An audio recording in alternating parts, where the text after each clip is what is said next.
is how do you add images? So instead of drawing with like circles, ellipses, things like that, you could actually make an image into one of your brushes. So there's a little bit of background work that you need to do. You need to find an image online, and I think it works best if you remove the background. So you select the background, you delete it, and then you save it as a PNG. You also want to make sure you've checked the size. So image size, and resolution should be 72, and I'm going to make it a little smaller, more like 150 pixels. So I've done that, and then I'm going to make sure I am saving it as a PNG. It certainly can work as a JPEG, but the PNG is so I can preserve the transparency. So if I got rid of the white background, it just makes for a more interesting brush if I'm painting with, let's say, like the cat's tail versus just the outline of the square. All right, so I just need to save this in a place where I will remember, and I need to make the name something very simple because I have to type it in. So if you have a weird name, even with copy, I would suggest getting rid of it. So I've saved it in the format PNG after I got rid of my background and I resized it, and now I'm going to hit save. And cat 2, yes, replace it. Okay, so now in processing, I need to save this sketch right away. That's kind of like to be able to get the images to work. That is important. So I'm going to save it as, and I'm going to call this image practice. So if you got lost on any of the steps about saving the image, removing the background, don't worry. You just need an image, and you need to have it saved, and it has to be either a JPEG or a PNG, and you can get this to work. All right, so there's actually about 4 steps you have to do here. And I do have a PowerPoint. So the first thing I have to do is I have to add my sketch. So I go up to sketch. Sorry, I have to add my image. I go up to sketch, add file. And this is where I'm going to browse and look for the file I've just added, which in my case is called cat2. And I hit open.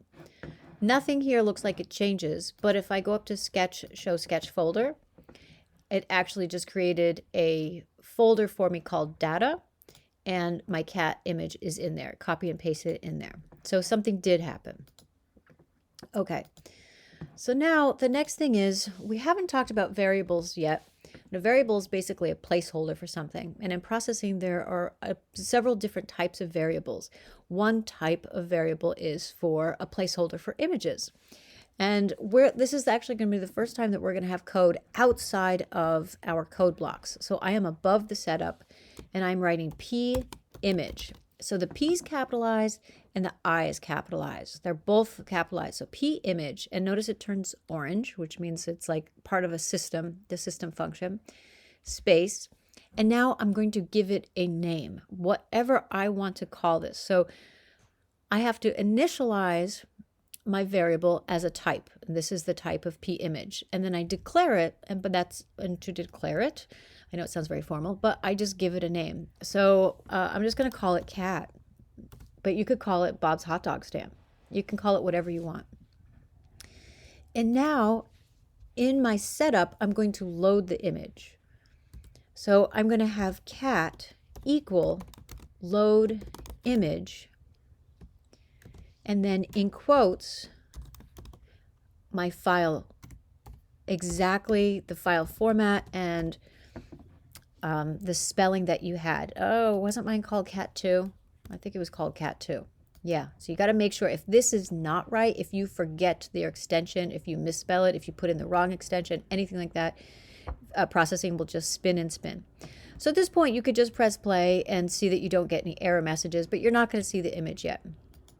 So that's good. At least I didn't get error messages. So now to see the image, we're going to do this in the draw.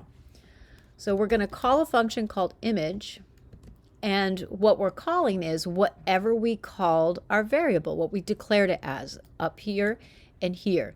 So again, we're saying I'm using a variable, which is just a placeholder. I'm calling it or declaring it at cat, and then down here I say cat equals the name of my file.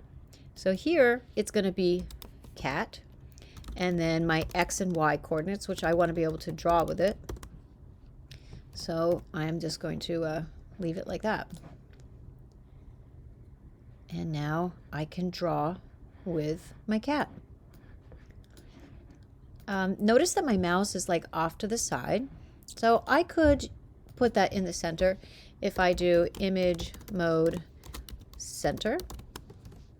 That could help. So now my cursor will be in the middle of the image. That like works a little bit better. And then obviously we want to wrap this in some like key presses. So if key, pressed, and that's my first one. So now it only happens on a key press. And then I could specify a specific key. If key equals A, for example, and wrap it in that. So now, oops, this will only happen when I press A. So now maybe you can imagine how you could have a whole bunch of different images and have them on the different keys, and those could be the brushes. All right, that concludes all of the lectures for this portion.